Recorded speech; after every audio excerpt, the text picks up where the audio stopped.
Bueno, estábamos en que Jesús es el medio, es el vínculo entre la divinidad y la humanidad. Es el punto de unión entre lo divino y lo humano. Jesús es el puente que puede unir a nosotros con Dios. Y por eso es que es necesario tenerlo en nosotros, pero una permanencia continua, actuante en nosotros. Cuando nosotros oímos la palabra voluntad de Dios, generalmente pensamos en lo que Dios quiere que nosotros hagamos. Nuestro pensamiento se va a lo que Dios desea y que el hombre tiene que seguir o rechazar, que es una opción para nosotros. Yo lo primero que quisiera decirles es que la voluntad de Dios se expresa de 4 formas diferentes. La primera manera de actuar de la voluntad de Dios es una voluntad permisiva. Dios permite todo, incluso el pecado. Si Dios no permitiera el pecado, no podríamos pecar. Creo que eso es obvio. La segunda manera de actuar de la voluntad de Dios es una voluntad querida. Dios quiere algo, pero la decisión se la deja al hombre. O sea, el hombre es el que decide si lo lleva a cabo o no lo lleva a cabo. Por ejemplo, Dios quería que el padre fuera sacerdote. ¿Sí? Entonces lo dota con lo necesario para esta misión, si él acepta o no acepta. En caso de que él no hubiera aceptado y que hubiera querido seguir una vida normal, o sea, bueno, no normal porque, perdón, una vida fuera de su consagración, en ese momento Dios simplemente no tiene a un ministro, pero no hay culpa para la persona. La tercera forma de actuar es cuando es una voluntad ordenada. Dios ordena determinada situación y esos son los mandamientos, donde si el hombre no lleva a cabo lo que Dios está pidiendo, el hombre lleva una culpa, o sea, que hemos llamado pecado. Y por último, una voluntad obrante. La divina voluntad entra en el individuo y empieza a obrar, a actuar desde el individuo. Parece raro, pero lo es cotidiano para nosotros. Un sacerdote que consagra. ¿Qué pasa? Es un acto humano que estamos viendo, el hombre hace determinados movimientos, dice determinadas palabras y eso es lo que nosotros percibimos, es lo que nosotros vemos. Pero por dentro, en la parte espiritual, lo que está sucediendo es la transformación de aquella hostia y de aquel vino en el cuerpo, sangre, alma y divinidad de Jesucristo. Son 2 actos en uno solo. ¿De acuerdo? El sacerdote cuando confiesa el perdón de los pecados no es el perdón del sacerdote, sino es el perdón de Jesucristo a través del sacerdote. ¿Estamos de acuerdo? No es el hombre el que perdona, no es el hombre el que consagra, es Dios quien está haciendo sus obras a través de los actos del sacerdote. Y esta sería la 4ª forma de obrar de la voluntad de Dios. En el Evangelio Jesús les dice, está predicando y de repente dice, ustedes creen que yo he venido a hacer mis obras, se equivocan. Es mi Padre que mora en mí quien hace sus obras en mí. Por lo tanto, ¿qué podemos pensar? Que es la divinidad, que es el Padre Celestial quien está usando la humanidad de Jesús y los actos de Jesús para manifestar sus obras y hacer sus obras. ¿Quedaría esto claro? Bueno, este es el punto culminante de acción de Dios en la criatura. Esto es exactamente lo que Dios quiere con cada uno de nosotros. Estar en nosotros, morar en nosotros, actuar en nosotros, para que ahora nosotros, teniendo a esta divinidad en nosotros, que es Jesús, en ese momento poder recibir el amor divino completo y poderle pagar a Dios, pero con la misma moneda, con el mismo amor que Él tiene, porque vamos a tener en nosotros el amor divino. En el momento en el que Dios se comunica completo, nos comunica no solo su vida, sino nos comunica todo lo que Él es, como lo estuvimos viendo en el catecismo. Y ese es el punto final de nuestra existencia y de nuestra finalidad en este mundo. Fuimos creados para ser Dios con Dios. ¿Se entiende? No fuimos creados para ser lo que somos. Fuimos creados para ser Dios con Dios. Dado que nos dio la libertad para poder ser igual que Él, Dios es libre, yo debo ser libre. Dios no puede poner su vida en mí y decir que ya tiene una criatura igual a Él. Porque entonces, si no me da la opción de decirle no, en definitiva lo que está pasando es que me está obligando, me está usando. Y no se trata ni de obligar ni de usar. Se trata de que quiere tener una relación de amor con una persona. Y las relaciones amorosas se llevan a cabo a través de la libre voluntad y de escoger a nuestro, ¿cómo decirlo? Nuestro destino, querer estar con la persona o no estar. Así que ese es el hombre creado, ese es Adán. Ahorita vamos a leer algo ya de Luisa para ver cómo le narra Jesús a Luisa el cómo fue creado el hombre, para ir entrando un poco ya en la divina voluntad. Ahorita es nada más un semblante de todo lo que es y lo que debería de ser cada uno de nosotros. ¿Qué pasó? ¿Qué fue lo que sucedió con esto? Creo que todos hemos leído el Génesis, todos hemos oído que vino la tentación, vino el tentador y nos puso, bueno, no, ni Dios los quiera, les puso a las mujeres, no es cierto, le puso al ser humano la idea de ser Dios sin Dios. Es el punto de decirle, el Dios es envidioso, no quiere que seas igual que Él, conocedor del bien y del mal. ¿Se acuerdan de eso? O sea, la tentación fue, no quiere que sean iguales que Él. Y ahí es donde Eva cae pensando que no es igual y que Dios no le quiere compartir lo suyo.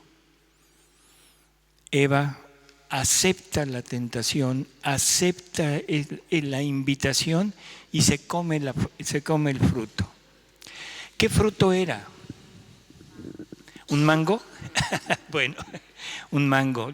Le gustan los mangos. ¿Qué fruto era? ¿Mandé? Madre Santa, entonces, ya ve, Padre, estuvimos hablando en vano. La voluntad humana, un acto de la voluntad humana sin la unión con la voluntad divina, porque fueron creadas para actuar unidas, fueron creadas para actuar fundidas juntas, la voluntad humana con la voluntad divina, hacer una sola voluntad igual que en Jesús y actuar con ella, actuar con ella. Aquí el pecado original, la fruta que no era ni manzana, ni mango, ni pera, ni melón, ni sandía. Bueno, sandía no es de árbol.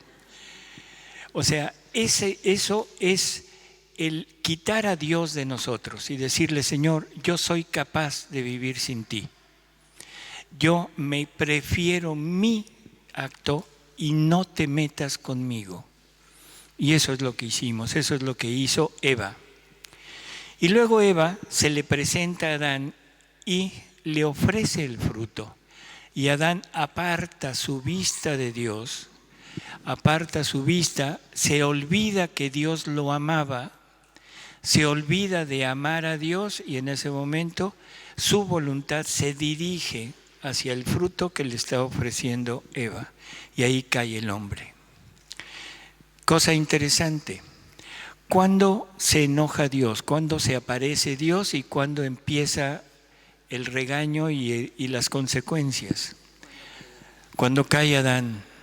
¿Por qué no cuando cae Eva? ¿Por qué qué? Porque Adán creó a Eva. Dios creó a Adán y Eva fue sacada de Adán. Jesús dice, en la Divina Voluntad, a Luisa Picarreta le dice, cuando queremos hacer una obra que va a ser de beneficio universal, o sea, que se va a dar a toda la humanidad, primero la tratamos con uno. Y cuando ese uno ha correspondido, cuando ese uno me ha pagado lo que yo quiero recibir, en ese momento la pongo a disposición de toda la humanidad. Por lo tanto, las tres obras de Dios, porque Dios tiene tres obras, creación, redención y santificación. Estas tres obras son llevadas a cabo primero con uno, y cuando ese uno le paga a Dios, entonces lo pone a disposición de todos. La primera obra, que es la creación, la pone ¿en dónde? ¿En quién estará haciendo esa obra? ¿No? En Jesús. Jesús es el primogénito de toda la creación. Jesús, en Él fuimos creados, en Él somos, en Él existimos, en Él nos movemos. Todo fue creado por Él, para Él y en Él. Entonces, la humanidad de Jesús, esa humanidad que está en la mente de Dios, que es el Verbo eterno, como veíamos hace un momento, que es el mismo ser, vamos a ponerlo así, el mismo ser para no entrar en confusión de palabras. El Verbo y Jesús es uno. Entonces, en Él pone toda la obra de la creación. El Verbo o Jesús le paga al Padre en gloria, en amor, por todo lo que el Padre iba a hacer en esta creación, y entonces lleva a cabo su creación. La creación, una vez hecha en la mente de Dios, se tiene que sumergir en el tiempo. Y en el tiempo no es Jesús el primero, sino viene la creación del hombre, que es Adán, y en Adán se deposita ¿qué obra? ¿Qué obra se habrá depositado en Adán? No. ¿Qué obra? ¿Mandé? La redención no iba a existir. La santificación, porque Adán era el encargado de llevar a cabo el establecimiento del reino de Dios en la tierra. La redención no estaba todavía en función porque el hombre no había pecado. Adán no necesitó, Dios no necesitó darle a Adán reglas, no necesitó darle sacramentos, no necesitó darle nada. ¿Por qué? Porque la vida divina en Adán era suficiente para lo que Dios quería. La redención viene a raíz del pecado, la redención viene como un acto emergente de Dios en que el hombre tiene que ser salvado, tiene que ser restituido a su punto de origen. ¿Se entiende esto? Entonces, en Adán Dios puso toda la obra de la santificación, que era la comunicación de la divinidad al hombre normal, al hombre común. Adán pierde eso, Adán se sale de eso y ahora es necesario para poder llevar a cabo el plan de Dios, es necesaria la obra de la redención. Y la obra de la redención, Dios la pone primero ¿en quién? En María. Y una vez que María recibe eso, lleva a cabo esto, le paga a Dios por todos nosotros, es cuando Dios decide la encarnación de su Hijo. Nos dice el Evangelio que Jesús vino en la plenitud de los tiempos. Y siempre, no sé qué concepto tengamos, pero generalmente lo hemos llevado a una determinada época. Se dice que era la época ideal porque el Imperio Romano dominaba todo el mundo y que era la manera perfecta de extender el Evangelio. Perdón, pero no. ¿Sabían ustedes que Dios es un hombre de negocios? ¿No sabían? ¿De veras? ¿Dios es un hombre de negocios o no? No. ¿Por qué?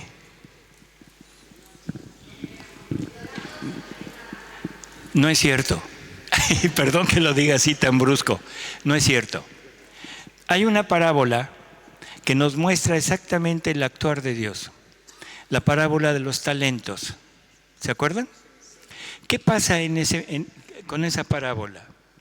Es un hombre poderoso, el rey de un lugar, que se va a alejar y toma a 3 siervos de él, y a uno le da 10 talentos, al otro le da 5 y al otro le da 1. Cuando regresa después de mucho tiempo, va a pedir cuentas. Llama al de 10. ¿Y qué le dice el de 10? Señor, aquí están tus 10 más otros 10. Siervo bueno y fiel. Ya que fuiste fiel y bueno en lo poco, entra a gozar de tu Señor. Llega el de 5. ¿Qué pasa? Lo mismo. Aquí están tus 5 más otros 5. Siervo bueno y fiel. Y por último llega el de 1 y le piden cuentas. ¿Qué dice? Señor, aquí está tu talento. Tuve miedo porque sé que eres un hombre estricto y que recoges donde no siembras. Por lo tanto, lo enterré. Y aquí está tu talento. Ya lo limpié, ya le quité la tierra. Aquí está tu talento. ¿Qué le dicen? Siervo malo y perezoso. Si sabías que yo recojo donde no he sembrado, deberías cuando menos haberlo puesto en el banco para que yo recuperara por lo menos los intereses de esto. Quítenle el talento, sáquenlo y dénselo al que tiene más. ¿No es hombre de negocios? Sí, ¿verdad? Nada más que dicho así como hombre de negocios suena feo, pero creo que es puntual. Dios quiere que le paguemos en lo que Él quiera, en amor, que le paguemos en retribución, que le paguemos en agradecimiento. Cuando Dios crea a Adán, le da su vida libremente, gratuitamente, pero Adán la desperdicia. Para volverla a dar, ya no la va a dar gratuitamente. Ahora quiere un pago y pide determinado número de actos buenos, de actos de petición, de actos del ser humano anhelando a ese Redentor. María, después de muchos, miles de años, es la que, teniendo la divina voluntad en ella, puede abarcar a toda la humanidad y puede hacer la petición a nombre de toda la humanidad. Y es cuando el Padre recibe el pago completo y es cuando Dios decide que el Verbo eterno se encarne. Esa es la plenitud de los tiempos.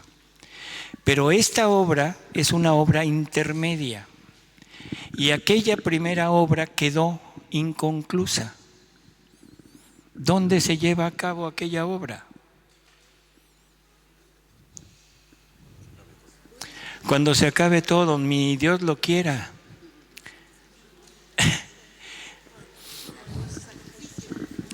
No, es el establecimiento del reino sobre la tierra. Y Jesús, la única oración que nos deja es el Padre Nuestro. Y el Padre Nuestro es la petición de su reino. ¿Mande? ¿No?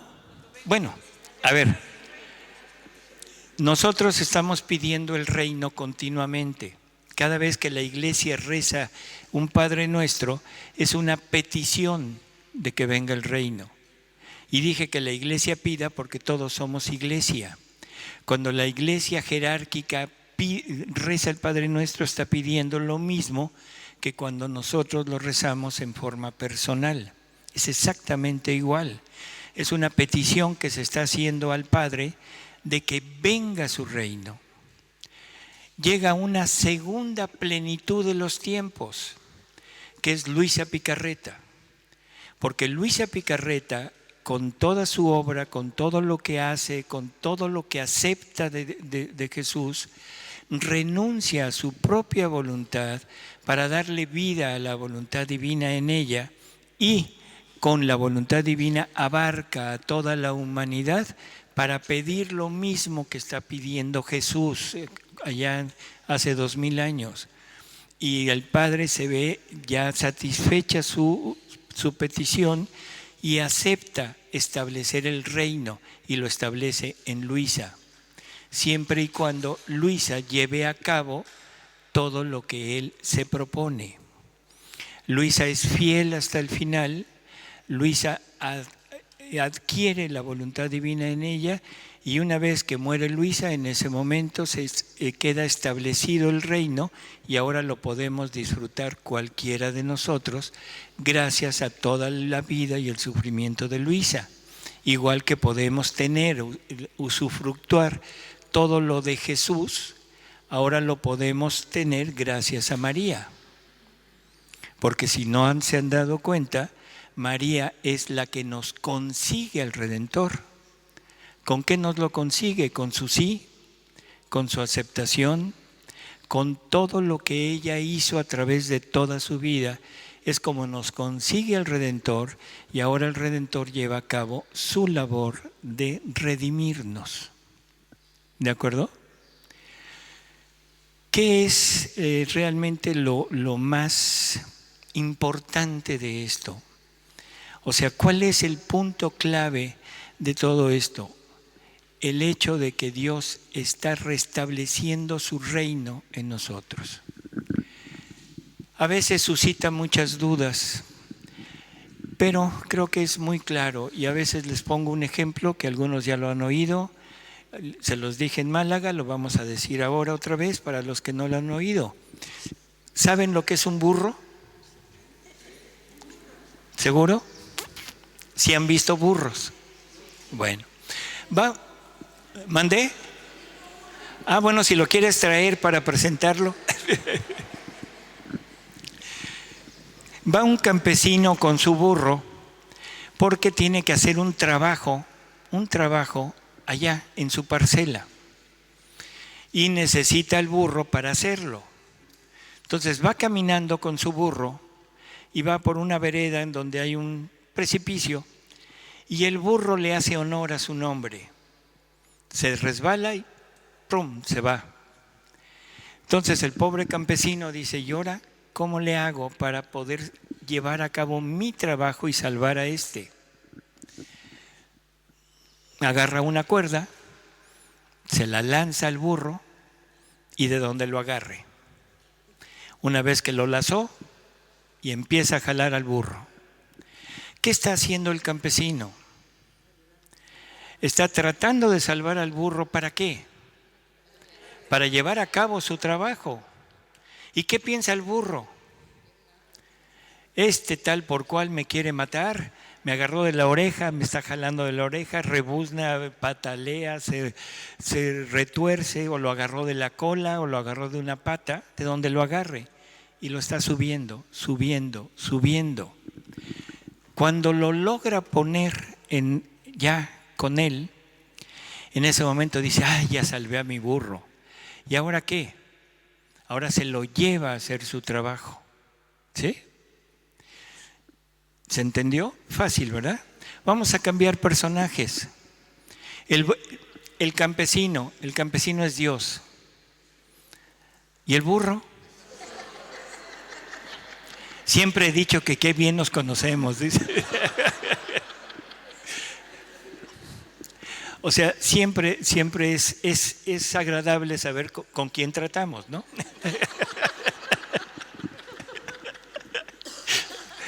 Y así ya no me preocupo si entendieron o no, dice. Bueno, perdón. El punto no era salvar al burro. El punto era completar su trabajo. Nosotros siempre hemos centrado la acción de Dios para nosotros en salvarnos. Nuestra finalidad siempre ha sido conseguir la salvación, pero nos estamos quedando a la mitad. Porque la salvación no es la finalidad de Dios. La finalidad de Dios es poder completar su trabajo. Y su trabajo es hacer su vida en nosotros, es repetir su vida en nosotros, vivir en nosotros, lograr hacer todo lo que Él quiere hacer a través de nuestros actos.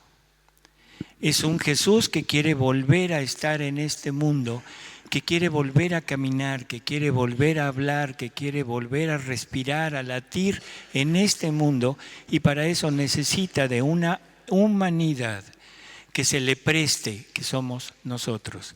Y en premio nos quiere fundir con Él, hacernos una sola cosa con Él. Y eso suena bastante como extremo.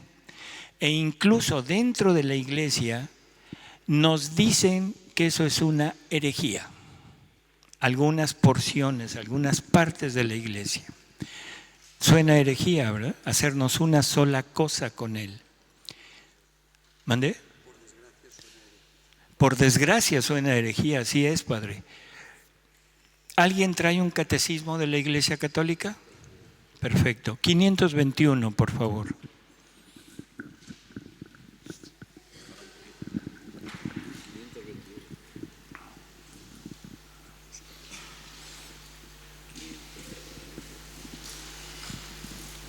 Que la santificación sería la fundición de Dios en nosotros. La santificación es la parte ya final, es la vida divina en el hombre.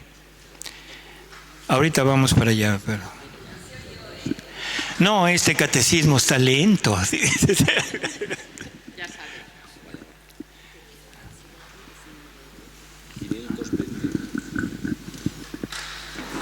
A ver, una porra al catecismo.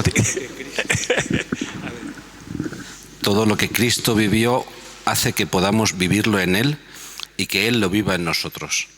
El Hijo de Dios, con su encarnación, se ha unido en cierto modo con todo hombre. Estamos llamados a no ser más que una sola cosa con Él. Nos hace comulgar en cuanto miembros de su cuerpo en lo que Él vivió en su carne por nosotros y como modelo nuestro. ¿Se escuchó? Hace que no podamos vivir en Él lo que Él vivió y hace que Él lo pueda vivir en nosotros. Y no estamos llamados a no ser más que una sola cosa con Él. Una sola cosa. O sea, fundirnos en Él, sin perder nuestra individualidad, por favor. No se trata de anularnos. No se trata de ya no ser yo, sino se trata de unirnos, de fundirnos. ¿Sí? No sé si se ve la diferencia. Si, ¿cómo se logra? Espérenme. Fundirnos con Él. Es eso, o sea. Bueno, nos explicaron que el conocimiento de Dios no es solamente conocerlo con la razón, sino hacerse uno con Él. Eso es lo que está hablando ahora, ¿no? Fundirse con Él. O sea, no con la inteligencia como sabemos nosotros que es conocer, sino fundirse con Él.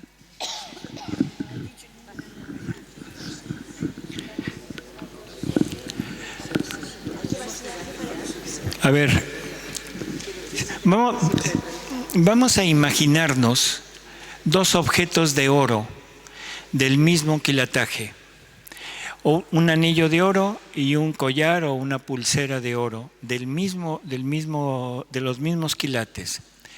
Los ponemos en una fundición, los sometemos al calor y ¿qué pasa? Se funden y se hace uno solo. Ahora yo pregunto, ¿el anillo se perdió? No, está ahí adentro. ¿El collar se perdió? Está ahí adentro, pero representan una sola cosa. Los actos de esa nueva apariencia es un acto de los dos, que es lo mismo que pasa con el sacerdote, otra vez el sacerdote. Porque el sacerdote cuando consagra está fundido con Dios, pero él sigue siendo él, sigue actuando a través de él, pero a través de él actúa la divina voluntad. El acto del hombre le permite al acto de Dios salir junto con el acto de él. Si él no actúa, el acto de Dios no se da. Y el acto de Dios, o sea, no puede estar sin él. Él sí podría estar sin el acto de Dios, haciendo un acto humano, pero no consagraría. Podría decir las palabras, podría hacer los movimientos, cualquiera de nosotros podría imitarlo, pero no se consagra, porque no somos una sola cosa. ¿Sí? No estamos fundidos con Jesús igual que Él lo está. Creo que esto es claro. Entonces, sí, ¿no es claro? Que lo que te funde es la voluntad. Estamos de acuerdo, o sea, es otro Cristo y todos estamos llamados a ser otro Cristo, que es el catecismo que acabamos de leer. Todos de algún modo estamos llamados a ser una sola cosa con Él. Y es muy interesante lo que dice. Estamos llamados a vivir lo que Él vivió. Él hace que nosotros podamos vivir lo que Él vivió y que Él lo viva en nosotros. Entonces ahora una pregunta capciosa. ¿Cuándo vamos a vivir nosotros lo que Él vivió?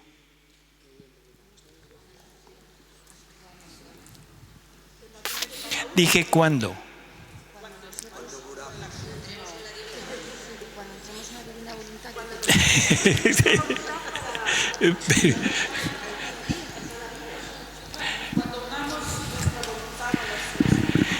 No, pero yo pregunté cuándo yo puedo vivir lo de Él. Yo sé cuando estemos fundidos con Él, pero ¿cuándo se va a dar?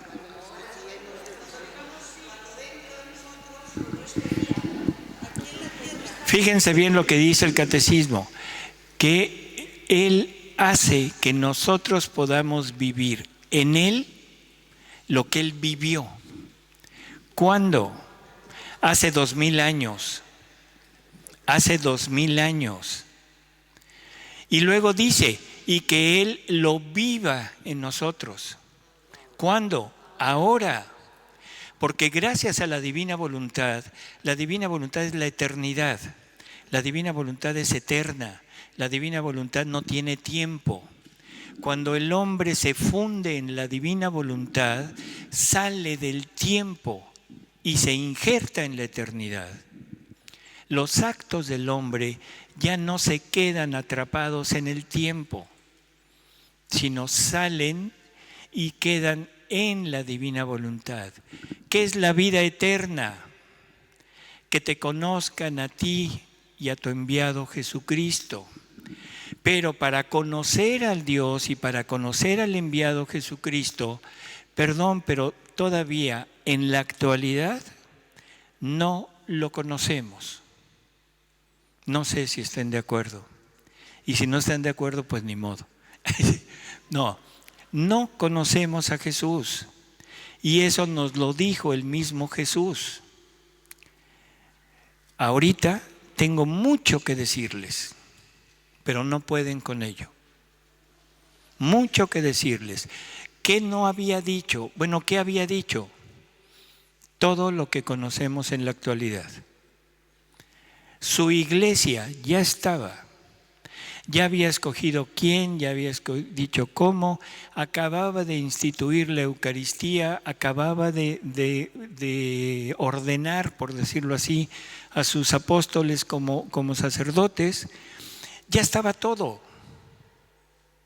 Y sin embargo dice, todavía tengo mucho que decirles. Ahorita no pueden con ello. ¿Mandé?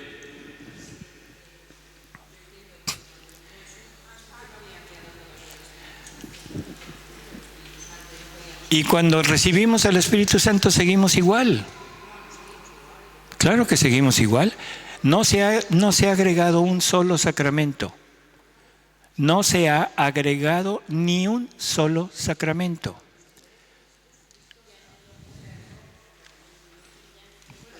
A ver, nos dice que esto de que no les he dicho todo es porque el Espíritu Santo no había venido, no había sido dado. ¿Cuándo fue dado el Espíritu Santo? En Pentecostés. ¿Qué pasó? En Pentecostés, en ese momento, los apóstoles tuvieron la iluminación para entender lo que Jesús les había dado. Tuvieron la fuerza y el ánimo para extender su iglesia y empezar a llevarla por todo el mundo. Pero nada más. ¿Qué más faltaba? La finalidad de la creación. Los apóstoles cambiaron, no sé si se me acepte esto que voy a decir. Hay dos evangelios. El evangelio que predicó Jesús, el reino.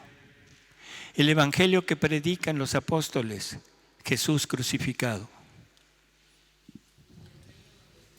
El reino quedó como a un lado.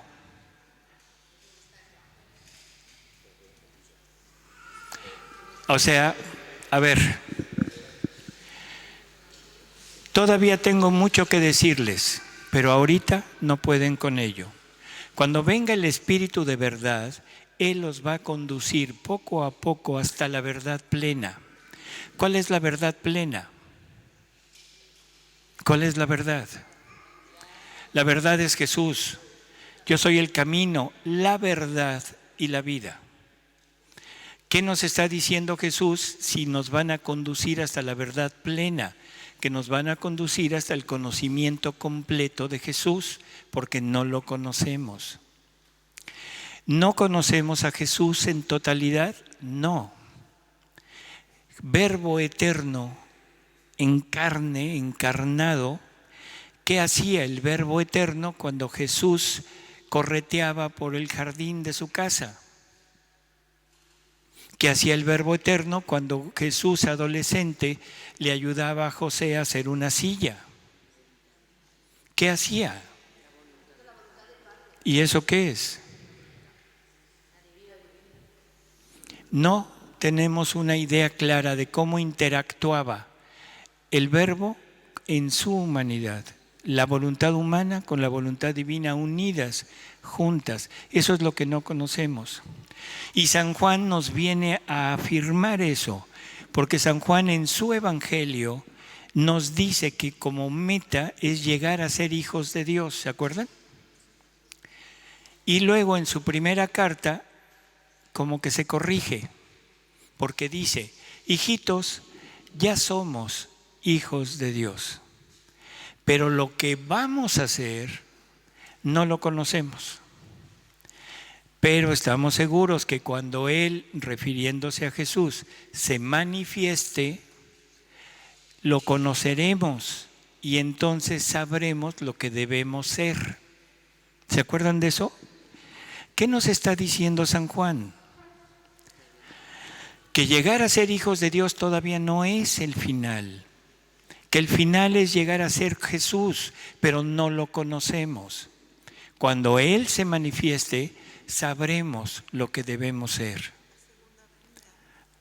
La segunda venida de Jesús, que es esta. Una venida no en físico, no en materia, no en cuerpo, sino viene a reinar. Porque la finalidad de toda la creación fue que Jesús reinara en este mundo. Él es Rey de Reyes y su reinado tiene que ser aquí. ¿De acuerdo? El Apocalipsis termina cuando la Jerusalén celestial baja, desciende a la tierra para que aquí sea el reino de Dios durante un tiempo.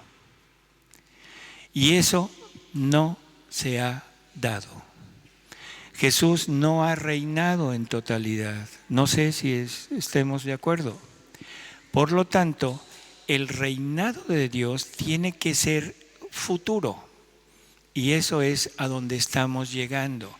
Ahora Jesús nos va a dar las normas, el conocimiento, para que este reino se pueda establecer sobre la tierra.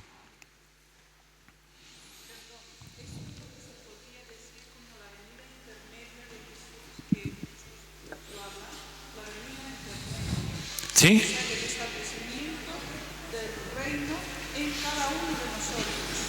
La venida del reino, o sea, póngalo como la venida del reino y ya definir el reino no es un reino a modo humano. No es Jesús erigiendo su castillo aquí en la montaña y desde aquí dar sus órdenes, todo, sino es en el interior. Igual que estaba en el paraíso. ¿Jesús estaría en Adán?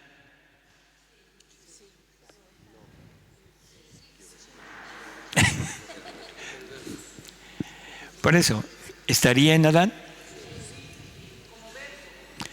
Como lo que quiera, pero ¿estaría en Adán? O sea, esto es importante. ¿Cómo lo podemos demostrar? No.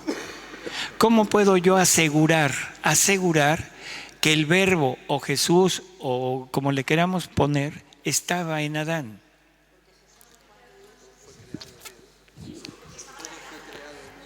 Bueno, todo fue creado en Él, ¿sí? Pero más específico. No, lo único que les puedo decir es que no han leído el Génesis. No, espérenme. Cuando el hombre peca, una de las consecuencias del pecado es la muerte. ¿De acuerdo? La muerte tanto espiritual como la muerte física. Y dice Yahvé, bueno, antes de eso, ¿por qué lo corren del paraíso?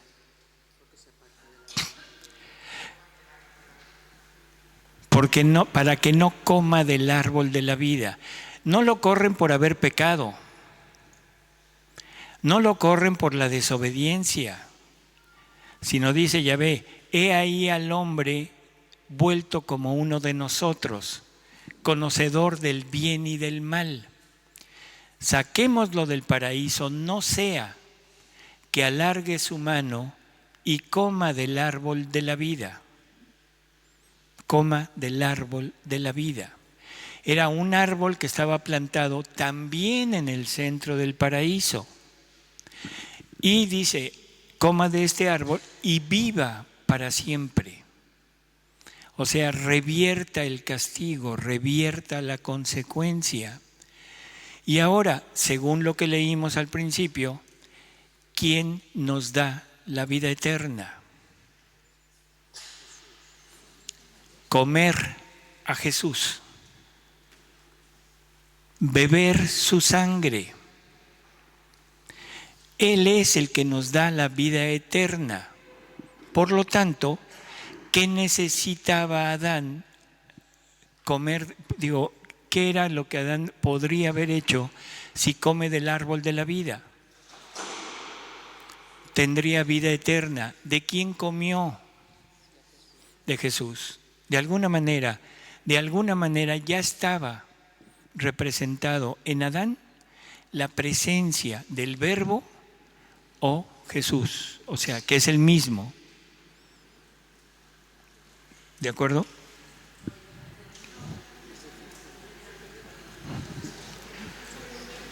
¿No se entendió?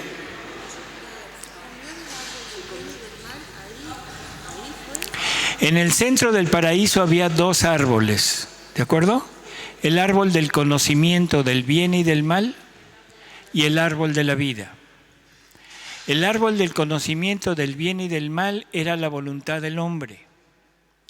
Ese árbol donde ya estaba Dios ahí, y la voluntad del hombre hubiera podido decirle a Dios, no quiero que actúes conmigo, y le hubiera dicho, retírate, que fue lo que hizo. Y Dios se retira del hombre. Al retirarse del hombre, la consecuencia es que ahora el hombre está condenado a morir físicamente y a morir espiritualmente. ¿Qué es morir espiritualmente? La condenación. ¿De acuerdo? Ningún hombre, desde Adán hasta Jesús, pudo entrar al cielo. ¿Por qué? Porque estaban muertos a la gracia. Sin embargo, previendo la redención, los buenos, los justos, los que hicieron lo que Dios quería, fueron preservados de la condenación y fueron puestos en el seno de Abraham, para esperar que Jesús los redimiera y los pudiera sacar de ahí para llevarlos al cielo. Pero ninguno pudo entrar al cielo. Creo que esto es claro. ¿Mandé? Por eso, ¿quién les va a dar la vida? Jesús, con su redención. ¿Sí? ¿Quién nos consigue la vida eterna a nosotros? Jesús. ¿Qué dice Jesús en el Evangelio? Quien come mi carne y bebe mi sangre, tendrá vida eterna. Quien no come mi carne y no bebe mi sangre, no tendrá vida eterna. ¿Hasta ahí vamos bien? ¿Qué se necesitaba para que Adán, que ya no tiene la posibilidad de la vida eterna, volviera a recuperarla? Necesitaba tomar de Jesús, volver a tener a Jesús en él, comer de ese árbol de la vida, porque Él es el que nos da la vida, y poder revertir el castigo. ¿Se va entendiendo? Por lo tanto, ¿qué árbol sería el árbol de la vida? Jesús. Si Jesús no hubiera estado en Adán, Adán nunca hubiera podido tener vida eterna, porque la encarnación del Verbo, la unión de la divinidad con la humanidad, es el único medio por el cual el hombre puede unirse a Dios. El hombre no tiene la capacidad por sí mismo de unirse a Dios, necesita a Jesús. Y si no tiene a Jesús, haga lo que haga, está fuera del plan de Dios y está fuera de la posibilidad de llegar a estar con Dios.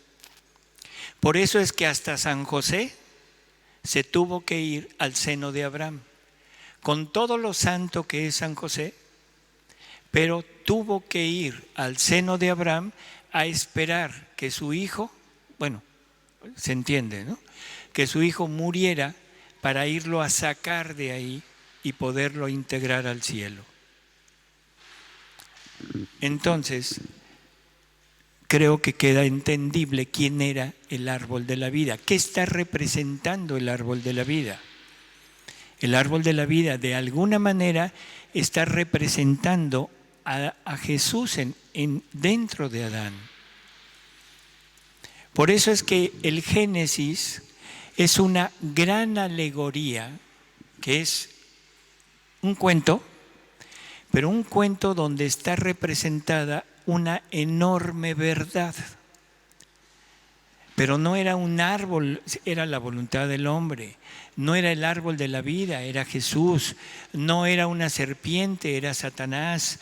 No eran las palabras de la serpiente, era la tentación en Eva. Pero para darle cuerpo, para darle forma, para hacerlo entendible, lo ponen como un cuento. ¿Sí queda claro? No veo así mucho convencimiento. Sí.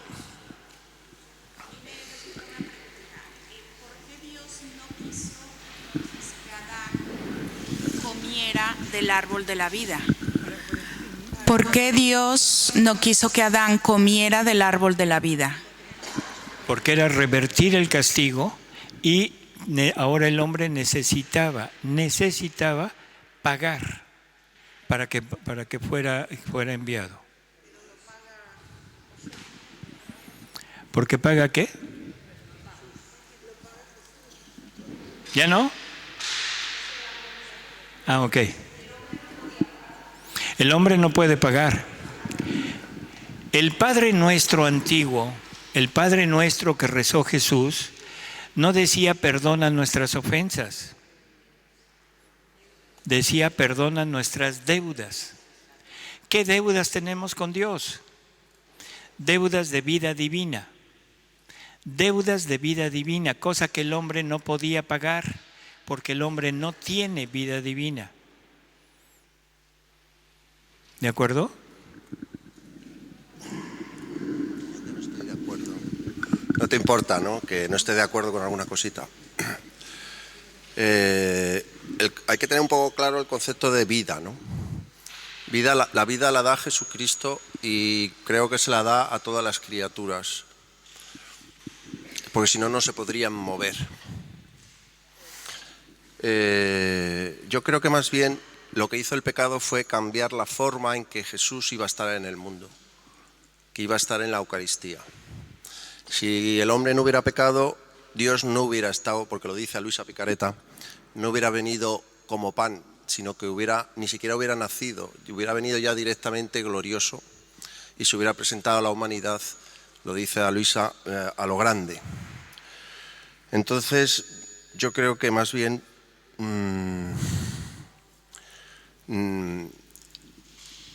la vida, el árbol que iba a comer Adán, no sabemos cómo lo iba a comer, pero si él hubiera tomado de esa vida, hubiera siendo inmortal, como era antes de pecar.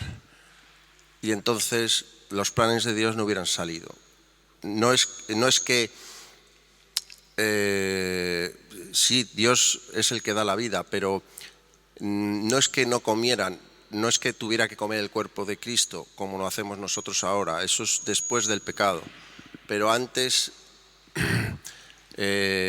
no lo sabemos, como tampoco sabemos cómo se iba a reproducir el hombre, porque lo hicieron de otra manera, pero lo que hubo en aquella época es muy distinto de lo que hay ahora. Entonces, por eso no entendemos el concepto de vida, pero la vida la da Dios, y ellos, si hubieran comido de la vida, o sea, que es Jesucristo, sí, pero no hubiera sido el cuerpo y la sangre, hubieran comido, no sabemos cómo, y hubieran mantenido su inmortalidad.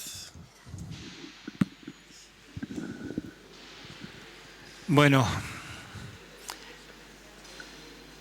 ¿por dónde empezamos? Porque son muchas cosas las que dijo y que necesitamos irla desmenuzando.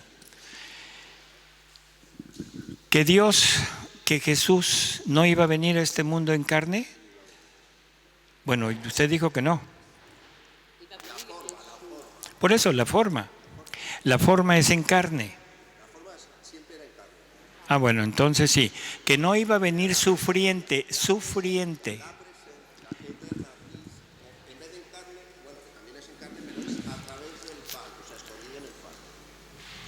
No, o sea, Jesús aquí en carne no iba a estar como persona. Entonces, no, momento.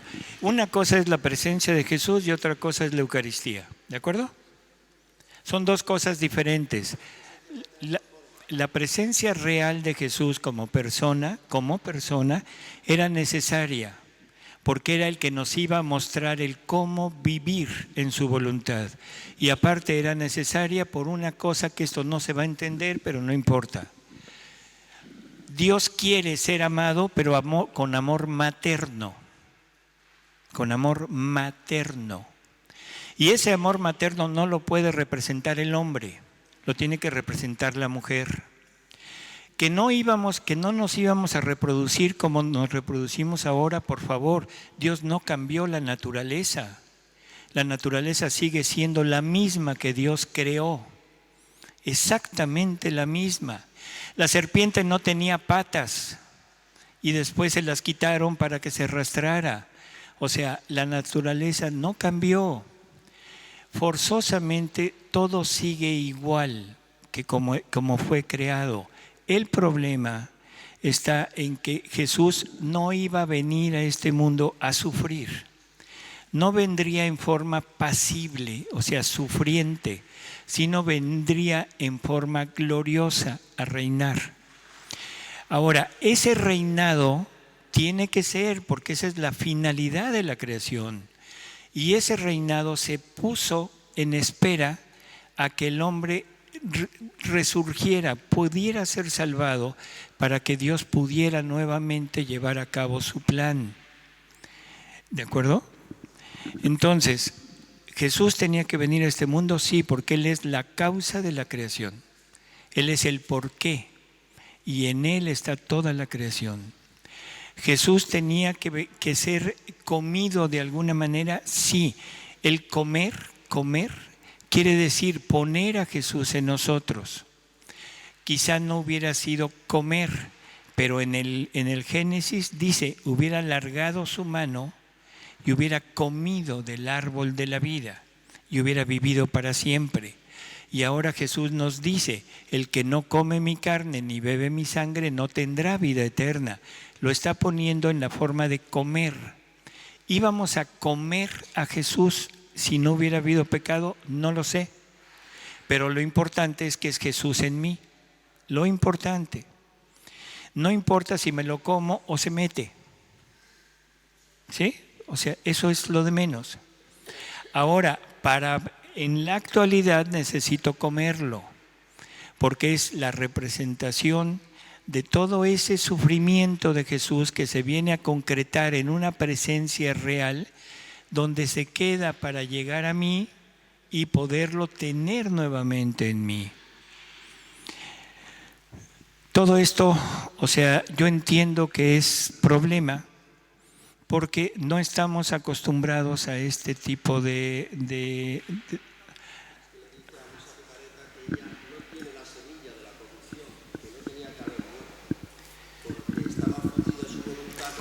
¿Quién es ella? ¿Luisa? Error total y absoluto. Perdón que lo diga así de esta manera. Porque la única persona que no ha tenido semilla de corrupción es Adán y Eva. Espéreme. ¿David? Perdón, la Virgen tuvo que ser redimida. La Virgen tuvo que ser redimida y se redime a la Virgen antes. Gracias a los méritos de su Hijo, se le aplican los méritos de su Hijo para que ella pueda ser preservada del pecado original. Eso se llama redención.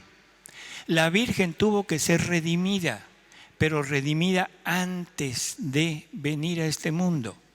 Y en la prueba de la Virgen, si leemos la Virgen, la Reina del Cielo, la prueba de la Virgen es en el momento de crear su alma, Su alma es creada, pero creada en la Trinidad, dentro de la Trinidad. Y ahí es preservada del pecado original y se le aplica su prueba, porque la Virgen tuvo que tener una prueba.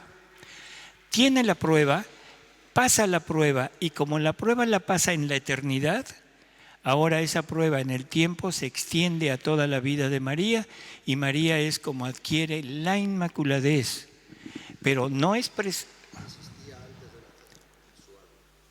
en el momento que Dios crea su alma, que es en el momento en que está produciéndose el cuerpo, en el momento que un esperma entra en un óvulo, en ese momento ya no es esperma, ya no es célula del padre, ya no es óvulo, ya no es célula de la madre, sino ya es un ser nuevo. Nuevo. Ahí es creada el alma. En ese momento. Y en ese momento es cuando Dios preserva a María del pecado original, porque ella era heredera del pecado original por venir del género humano. La única persona que no ha tenido eso era Adán y Eva. María fue preservada. Luisa tuvo que salir de pecado original. Luisa tuvo que vivir en pecado original durante un tiempo, con todas las consecuencias del pecado original, y salir de ahí.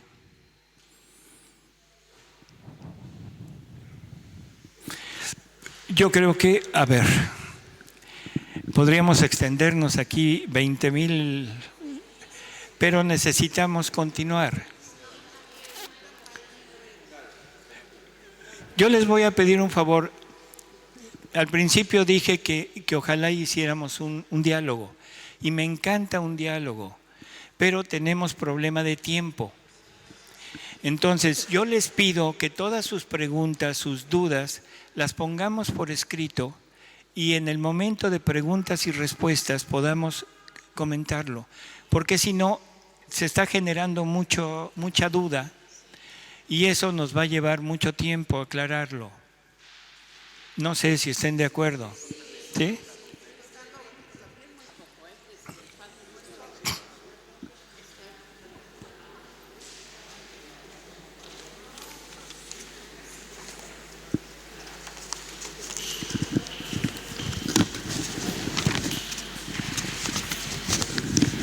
No puedo decir que ya con esto aclarado, porque no está aclarado, pero bueno, vamos a ver qué nos dice Jesús en Luisa de cómo fue creado el hombre, para ver si esto que hemos hablado tiene o no tiene un fundamento en los escritos de Luisa.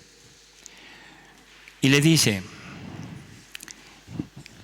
hija mía, si supieras cómo deseo, suspiro, amo la compañía de la criatura, es tanto que al crear al hombre dije, no es bueno que el hombre esté solo. Hagamos otra criatura que lo asemeje y le haga compañía a fin de que uno forme la delicia del otro. Estas mismas palabras antes de crear al hombre las dije a mi amor. No quiero estar solo. Quiero a la criatura en mi compañía. Quiero crearla para entretenerme con ella, para compartir con ella todos mis contentos. Con su compañía me desahogaré en el amor. Que eso es lo que decíamos al principio.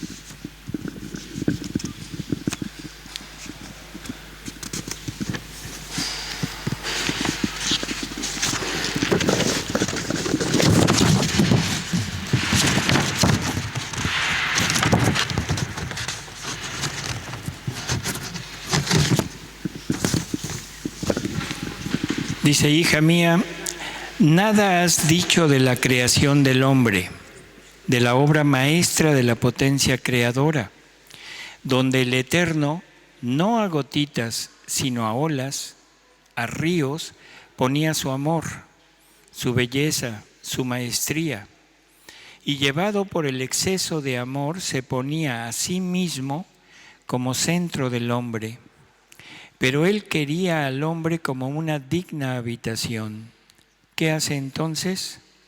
Crea al hombre a su imagen y semejanza, y desde el fondo de su amor hace salir un respiro, y con su aliento omnipotente le infunde la vida, dotando al hombre de todas sus cualidades proporcionadas a criatura, haciéndolo un pequeño Dios. Así que todo lo que ves en lo creado es nada en comparación a la creación del hombre. Dice, oh, cuántos cielos, estrellas y soles mucho más bellos extendía en el alma creada. Cuánta variedad de belleza, cuántas armonías. Basta decir que miró al hombre creado y lo encontró tan bello que se enamoró de él. Y celoso de este su portento, él mismo se hizo custodio y poseedor del hombre y dijo, todo lo he creado para ti, te doy el dominio de todo, todo es tuyo, y tú serás todo mío. Tú no podrás comprender del todo los mares de amor, las relaciones íntimas y directas, la semejanza que corre entre creador y criatura. Ah, hija de mi corazón, si la criatura conociera cuán bella es su alma, cuántas dotes divinas contiene, y cómo entre todas las cosas creadas sobrepasa a todo en belleza, en potencia, en luz, tanto que se puede decir es un pequeño Dios y un pequeño mundo que todo en sí contiene. Dice, oh, cómo ella misma se estimaría de más y no ensuciaría con la más leve culpa una belleza tan singular, un prodigio tan portentoso de la potencia creadora. Hija mía, la creación del hombre fue el centro donde nuestra divinidad concentraba todos los bienes que debían surgir en la criatura. Poníamos en ella vida divina y voluntad divina, vida humana y voluntad humana. La vida humana debía servirnos de habitación y las dos voluntades fundidas juntas debían hacer vida en común con sumo acuerdo.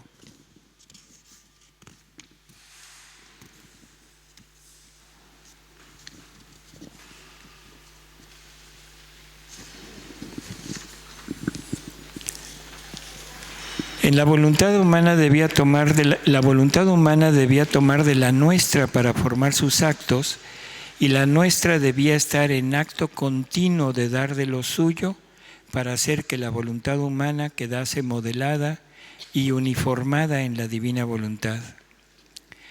Ahora no hay vida tanto humana, espiritual y divina que no tenga necesidad de alimento para crecer, para fortalecerse, embellecerse y felicitarse. Nosotros poníamos nuestra vida divina en el hombre porque era incapaz de recibir toda la plenitud de nuestro ser divino. Pusimos en él cuanto podía contener de nuestra vida, dándole libertad de hacerla crecer cuanto más pudiera y quisiera. Pero nuestra vida en el hombre para crecer tenía necesidad de alimento. He aquí la necesidad de poner en él una voluntad divina. Nuestra vida divina no se habría adaptado a alimentos de voluntad humana. Por esto, todos los actos de la criatura hechos en virtud y en nuestra voluntad divina servirían para alimentar y hacer crecer nuestra vida divina en ella. De modo que conforme iba haciendo sus actos en nuestra voluntad, ahora tomaba nuestro amor y nos alimentaba. Ahora tomaba nuestra fuerza, nuestra dulzura infinita, nuestras alegrías divinas para alimentarnos. Vamos teniendo aquí una narración. Primero, de cómo fuimos formados. Dios deposita todo en nosotros, que es lo que decíamos del catecismo. Pero lo importante aquí, lo diferente, es nos daba su voluntad para hacer crecer su vida en nosotros. Jesús le dice a Luisa que todos los actos toman la naturaleza de la voluntad con la cual fueron hechos. Los actos humanos, los actos hechos por una voluntad humana, toman todas las características de la voluntad humana. ¿Cuáles son las características de la voluntad humana? Una voluntad finita, una voluntad que no se extiende a todos, una voluntad que no le hace bien a toda la humanidad. Por lo tanto, son actos pequeños. Los actos hechos por una voluntad divina son actos que cobran la infinitud y todas las cualidades de la voluntad divina. Son eternos y son para beneficio de toda la humanidad. A veces nos resulta un poco difícil entender esto, pero con la redención de Jesús creo que queda muy claro. Los actos de la redención de Jesús le hicieron bien a Adán y le hicieron bien al último hombre que haya sobre la tierra. Dios redime a toda la humanidad. Si hubieran sido hechos con una voluntad humana, nada más, hubieran sido hechos para un determinado tiempo y un determinado número de personas, pero no hubieran tenido la capacidad de poderse extender a todo el mundo. ¿Sí queda claro? Bueno, por lo tanto, una vida divina debe crecer ¿con qué? Con actos divinos. ¿Una vida divina podría crecer con actos humanos? Quedaría como una vida deforme. Perdón por la palabra, pero se entiende. Quedaría una vida deforme. La santidad humana, todo lo que Jesús nos consigue a través de su pasión y que nos deja para vivirlo ahorita, para salvarnos, son actos humanos virtuosos, o sea, un acto humano virtuoso oponiéndose a un acto humano de vicio, y que Dios tiene que valorar o valorizar por medio de la gracia. Dios nos comunica su gracia para darle valor a mis actos humanos, aunque sean santos. Y eso es lo que va haciendo crecer esta vida divina que Él nos da a través del bautismo. Porque el bautismo es lo que revierte los efectos del pecado.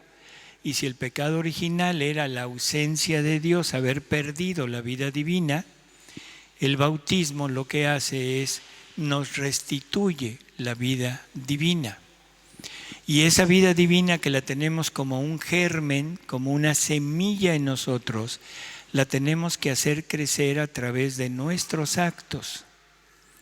Entonces, hasta la actualidad, esa vida divina ha tenido que crecer por medio de actos humanos virtuosos. Pero ahora Jesús quiere restituir a ese hombre, a esa criatura creada por Él, la capacidad de poder hacer crecer esa vida, pero en forma divina. ¿Mande?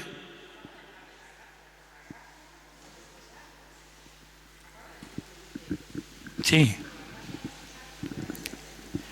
Por la gracia nuestros actos cobran valor para hacer crecer esa vida divina.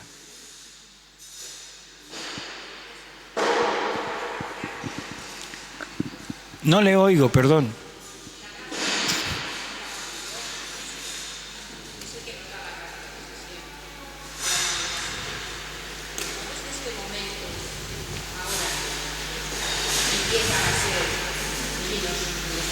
No, pero no son los mismos. Una cosa es la gracia puesta en nosotros para darle valor a nuestros actos, y otra cosa es un acto divino hecho en la criatura. Son dos cosas distintas. Una cosa es darle valor y otra cosa es ser acto divino. Y eso es lo que Dios quiere que usted haga. Que usted haga un acto divino. Usted no es Dios, pero si usted tuviera a Jesús obrando en usted, usted obraría como Dios. Perdón, pero esto es un problema. La gracia es que está diciendo que la gracia nos hace ser actos que crecen dentro de nosotros como actos divinos, pero que un acto divino como tal no lo puede hacer porque no es Dios. ¿Estamos de acuerdo? Ninguno de los que estamos aquí es Dios, pero fuimos creados para ser Dios, Dios con Dios. Lo leímos al principio en el Catecismo de la Iglesia Católica. O sea, donde el Catecismo mismo nos está diciendo que el Verbo se hizo hombre para hacernos dioses a nosotros. Pero necesitamos a este Jesús en nosotros, obrando en nosotros. Y vuelvo al ejemplo del sacerdote. El sacerdote, cuando está en sus funciones, no es el sacerdote, es otro Cristo. ¿De acuerdo? Eso es lo que Jesús quiere hacer ahora con todos. No importa, perdón.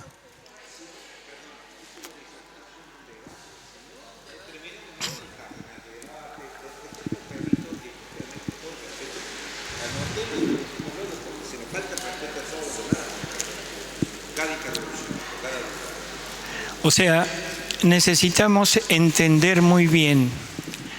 Lo voy a poner de esta manera. La virtud es la imitación de un atributo divino. ¿Estaríamos de acuerdo? O sea, el hombre es obediente y es a imitación de la obediencia de Jesús. ¿Sí? El hombre es casto tratando de imitar la castidad de Jesús. El hombre es bondadoso tratando de imitar la bondad de Jesús. O sea, es una imitación de Jesús. ¿Jesús sería virtuoso?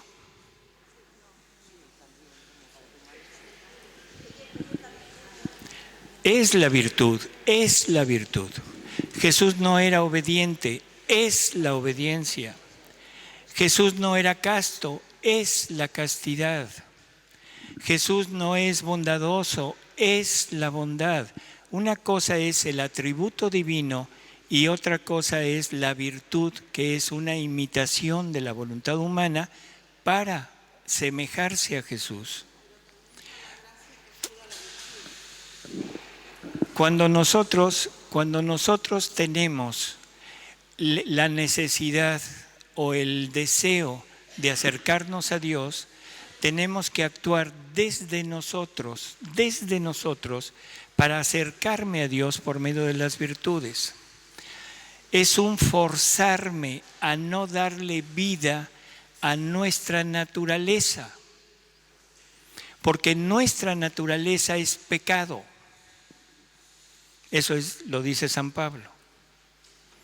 ¿Quién me librará de este hombre viejo que me lleva a hacer el mal que no quiero y no me deja hacer el bien que quiero? O sea, nuestra naturaleza, dice San Pablo, sé que la fuerza del pecado habita en mis miembros. ¿Todos nosotros hemos pecado? Creo que sí. ¿O hay alguien, aquí hay alguien que no haya pecado? No. Padre, pero ya lo descubrimos. Dijo una mentira de chiquito. O sea, perdón. Ah, bueno, rompió un plato una vez, dice. O sea, nuestra naturaleza, el pecado es la satisfacción de nuestra naturaleza. Siempre les pregunto, ¿alguien aquí alguna vez ha pecado en algo que no les gusta? Sí, o sea, usted ha cometido un pecado haciendo algo que no le guste? ¿Sí? ¿Segura? ¿Por qué pecó entonces? Por sacrificio.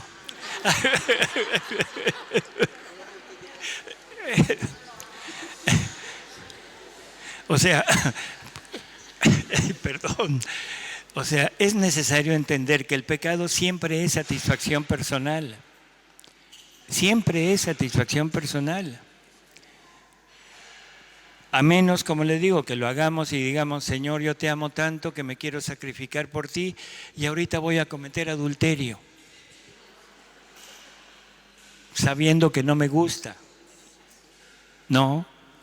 O sea, entonces siempre el pecado es una satisfacción de nuestra naturaleza y esa satisfacción de nuestra naturaleza la tenemos que vencer por medio de nuestros actos virtuosos.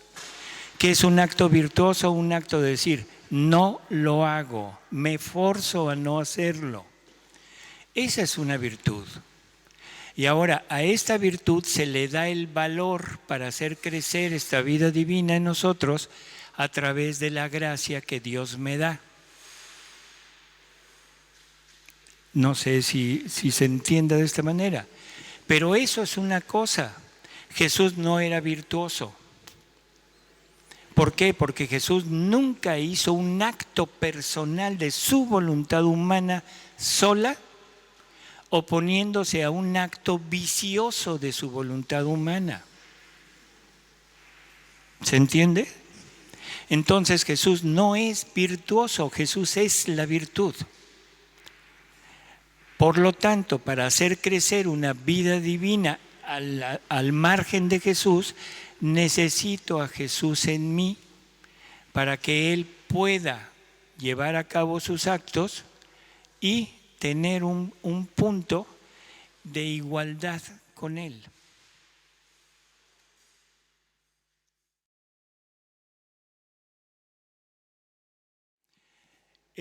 La única norma para cualquier charla, para cualquier opinión sobre esto, debe estar apoyada en los escritos de Luisa. Si lo que se dice aquí no está en función de lo que está escrito en Luisa, por favor no lo tomen en cuenta. Si lo que se dice aquí escandaliza, hace que le venga toda esta ola de incertidumbre, pero está en los escritos, perdón, pero eso es cierto. Y aquí sí yo lo pongo de esta manera.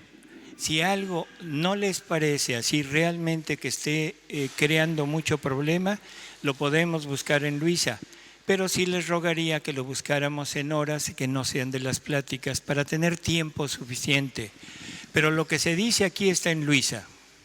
Ahora, ¿qué quiere decir que esté en Luisa? Luisa lo escribió, sí, pero ¿qué valor le damos a eso? Le dice Jesús a Luisa, para que una verdad de las que yo te estoy diciendo, la pongas en ti como naturaleza y la pongas por escrito, primero la debes pensar, repensar, rumiar y luego se la debes decir a quien tiene autoridad sobre de ti, que era el sacerdote que siempre estuvo con ella. Y cuando el sacerdote te asegure que es palabra mía, entonces la pones como naturaleza tuya y la pones por escrito. Estos escritos ya están valorados, poniéndoles el nihil obstat de un santo, no de alguien así nada más, de un santo que es San Aníbal María di Francia. Están con el imprimatur del arzobispo de Trani en la época de Luisa. Y por si esto no bastara, entonces ya tiene la fase diocesana en la causa de Luisa, ya todo resultó positivo, o sea, no hay nada en contra. La fase vaticana ya se terminó y también resultó positivo, no hay nada en contra. Por lo tanto, podemos tener la seguridad que lo que está escrito aquí no desmiente, no va en contra de, ni es un producto de una racionalización que hagamos nosotros. Estamos hablando con los escritos en la mano.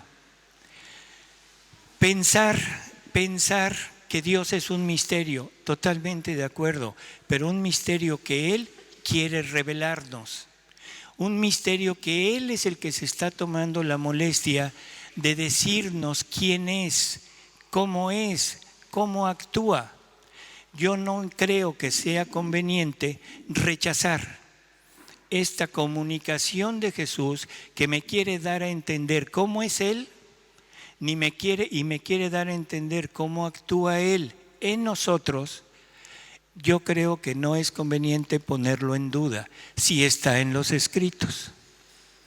No estamos haciendo conjeturas, estamos diciendo lo que los escritos dicen. Entonces, sí quisiera yo el aclarar esto, porque si tienen duda, simplemente pongan esto dónde está y lo podemos buscar. Y lo vamos a buscar y lo vamos a leer directamente de los escritos para entender que no es una ilusión. Cuando decimos que el Génesis es una alegoría, es una alegoría. Punto. Es un cuento. Pero un cuento donde está encerrado una verdad. Yo no sé si se llamaba Adán o no, pero era un hombre. Yo no sé si se llamaba Eva o no, era una mujer. Yo no sé si la sacaron de una costilla o la formaron. No me interesa, lo que me interesa es que él sale del hombre, que el hombre es creado con todo lo de la mujer dentro, porque en el hombre Dios deposita todo lo que Dios quiere para el ser humano, y eso es demostrable aún en la actualidad. El hombre posee a la mujer y la mujer no posee al hombre. El hombre en su fórmula cromosómica es XY, 2 cromosomas, que el X es femenino y el Y es masculino. El hombre posee el X, posee a la mujer es XX, 2X, no contiene al hombre. Aún en eso se da como asentado que el hombre posee parte femenina. ¿Qué es lo que Dios depositó en el hombre? El amor femenino, el amor materno, la sensibilidad de la mujer, toda la parte que ahora en la actualidad se quiere desmentir, que ahora en la actualidad se quiere homologar, y estamos empeñados en hacer que el hombre y la mujer sean iguales. No, somos diferentes, somos complementarios, pero no somos iguales. Y toda la parte femenina Dios la puso, ¿de dónde la sacó? De Él. ¿De dónde sacó la parte masculina? De Él. Por lo tanto, Dios saca todo de Él y por eso se pone en el hombre. Y por eso es una alegoría en el sentido estricto. No es si es Adán, es Pedro, es Juanito, es Enrique, es John, no importa. Es un hombre. Y ese hombre es el que contiene todo lo de Dios. No es un árbol, es la voluntad humana. No es una serpiente, es la tentación de Satanás. No es un árbol de la vida, es Jesús. Entonces creo que se entiende el concepto de alegoría. Se entiende perfectamente. Estamos asegurando que Adán existe como ser individual. Entonces no veo que haya ninguna discrepancia y sí entender que necesitamos ser muy cautos en esto que estamos oyendo, porque estoy de acuerdo, se puede distorsionar. Eso estoy totalmente de acuerdo. Pero sí necesitamos ser un poquito más críticos y entender que somos muy limitados en el lenguaje, somos muy limitados en nuestra capacidad de expresar. ¿Por qué? Porque así somos humanos. Y los conceptos divinos, bueno, los tenemos. Jesús se abaja a nuestro lenguaje para darnos a entender determinadas cosas, pero no es suficiente. Y lo que una persona entiende, no entienden los demás, y lo que los demás entienden, no lo entiende una. Por eso es que necesitamos compartir para podernos poner de acuerdo, porque si nada más se quedan con lo que una persona dice, perdón, pero eso no es correcto. necesitamos aclarar. Y si alguien tiene un concepto mejor, lo vamos a aceptar todos, pero siempre y cuando esté fundamentado en los escritos, no en lo que yo pienso, no en lo que yo creo. Y ahora, como ya me urgen, aquí sí necesitamos aceptar lo de otros.